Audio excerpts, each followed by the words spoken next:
The Confederate States of America was an unrecognized breakaway state in the southern United States. It was created as a response to Abraham Lincoln becoming president in fear that he would attempt to abolish slavery, which he eventually did. The Confederate States of America used three different flags in their short history. From 1861 to 1863, the Confederate States used what is now known as the Stars and Bars flag. It looks similar to the Union flag in the sense that there are stripes and a star for each Confederate state. Then, in 1863, the Confederates adopted what is now known as the Stainless Banner. This flag featured Robert E. Lee's battle flag in the top left corner and white to symbolize what Confederates believed to be the superior race. Finally, in 1865, they adopted the Bloodstained Banner. This flag was mostly the same, but Lee's battle flag was larger, and they added a red bar because the Stainless Banner looked too much like a white surrender flag. So, what is this flag then? Contrary to popular belief, the modern Confederate flag was never used during the Civil War. It is essentially an enlarged version of Lee's battle flag, and it started gaining popularity among Confederate veterans in the early 20th century. So now let's look at modern uses of the Confederate flag. First, we'll look at historical uses after the Civil War, then we'll look at uses today in America, then we'll look at uses abroad, and finally we'll look at uses in popular culture. Immediately after the Civil War, many Southerners in southern states began using Confederate flags in an act of rebellion. Although the Southerners had lost the war and remained in the Union, they wanted to show their support to the Confederate cause. Of the 11 former Confederate states, 6 of the states have had a flag in their history that is clearly a nod to the Confederate flag. Louisiana, South Carolina, Virginia, Texas, and Alabama have never had a clear Confederate theme in their historic flags. Georgia has had 7 flags in their history, all of which have Confederate themes. The first 4, which were used from 1879 to 1956, have a very similar design to the Stars and Bars flag, with stripes on the right and a blue bar on the left. The Georgian flag used from 1956 to 2001 has the same blue bar with Lee's battle flag or the modern Confederate flag on the right. Georgia briefly had a flag from 2001 to 2003 that at first glance looks like it has no Confederate symbolism, but if you look closely, there is a Confederate flag at the bottom. I would argue, however, that this is not really offensive as it has all the flags representing Georgia's history. Lastly, their current flag, which was adopted in 2003, once again represents the Confederate Stars and Bars flag. Florida's flag from 1861 to 1868 looks similar to the Stars and Bars flag, but after 1868, most of their flags have represented the old colonial Spain flag because Spain owned Florida from 1513 to 1821. The flag of Arkansas hasn't changed much over the years, but there is Confederate symbolism.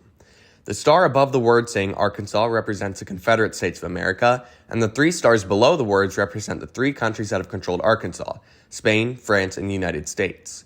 Even though officially that star is the only Confederate symbolism, the colors and stars do resemble the Confederate flag.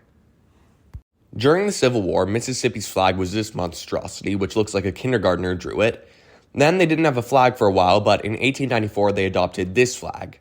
I don't really think I need to outline the Confederate symbolism in this one, and apart from some changing of the color shades, Mississippi kept this flag until 2020, when they finally changed it to this, which actually looks really nice. North Carolina's Confederate symbolism isn't quite as obvious as Mississippi, but there is Confederate symbolism nonetheless. Their first ever flag, which was used from 1861 to 1885, looks somewhat similar to the Stars and Bars flag, but their 2 most recent flags are very clearly based on the Stars and Bars flag. Lastly, we have Tennessee. The first flag, which was used from 1897 to 1905, has no Confederate symbolism, but the flag they've used since 1905 has the Confederate colors and stars. During World War II, many Southern battalions used Confederate flags as an unofficial symbol for their unit. During the Battle of Okinawa, a Confederate flag was raised over Shuri Castle instead of an American one. The flag could be seen for miles and stayed up for 3 days. Eventually, General Simon Buckner Jr. ordered the flag to be removed and an American flag to be hung up because Americans from all over the country were fighting in Okinawa. Simon Buckner Jr. was also the son of a very famous Confederate general who would later become the governor of Kentucky, Simon Buckner Sr. So honestly, good for Simon Buckner Jr. for asking the Confederate flag to be removed, considering his dad literally fought for the Confederates. Also, after the death of George Floyd in 2020, all Confederate flags and symbols were banned in the U.S. military. The Confederate flag has also been used as symbolism in politics. The Democratic Party had supported slavery in the 1860s and segregation in the early 20th century, but during the 1948 presidential election, ideologies had changed, and the Democratic candidate Harry S. Truman was a strong supporter of the civil rights movement.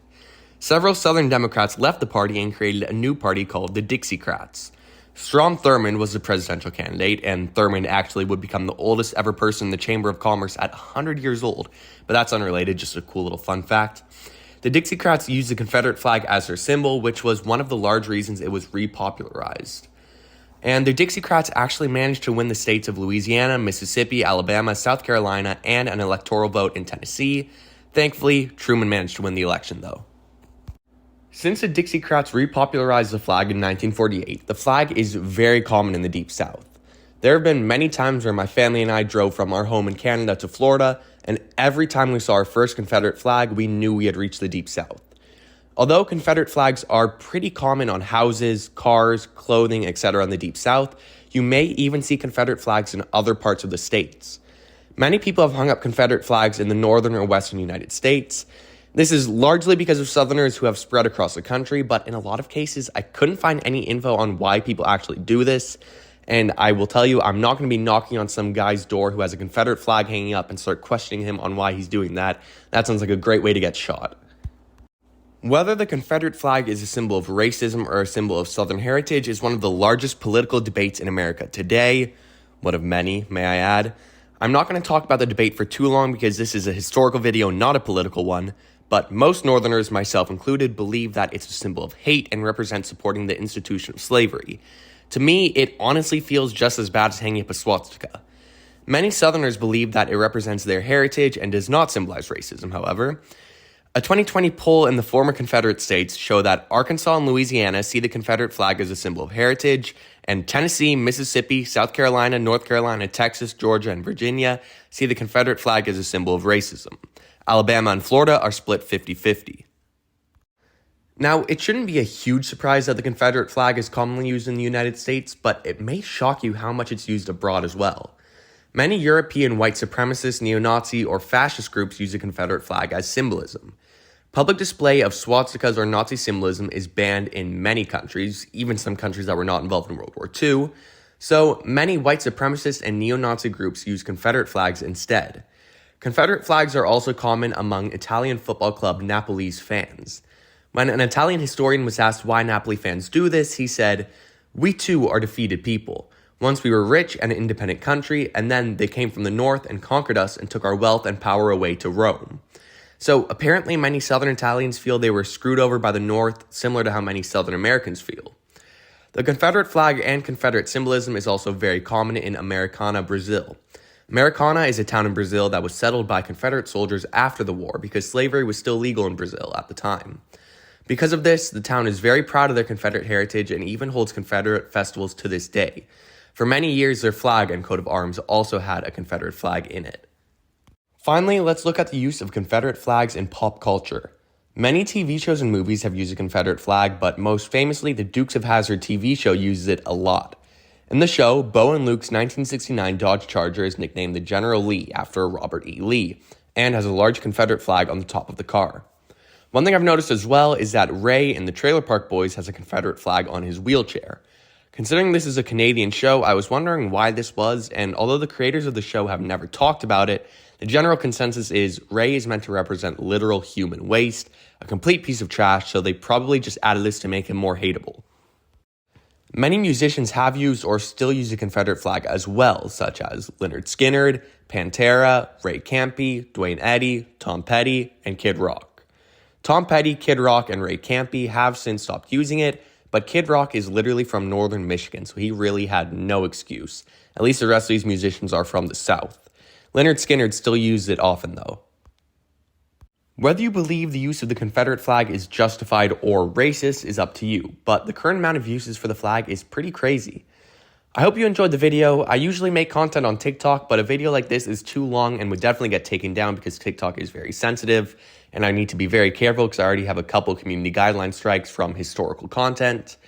But I'm going to be trying to make some more longer videos like this one, so please feel free to subscribe, and yeah, have a great day.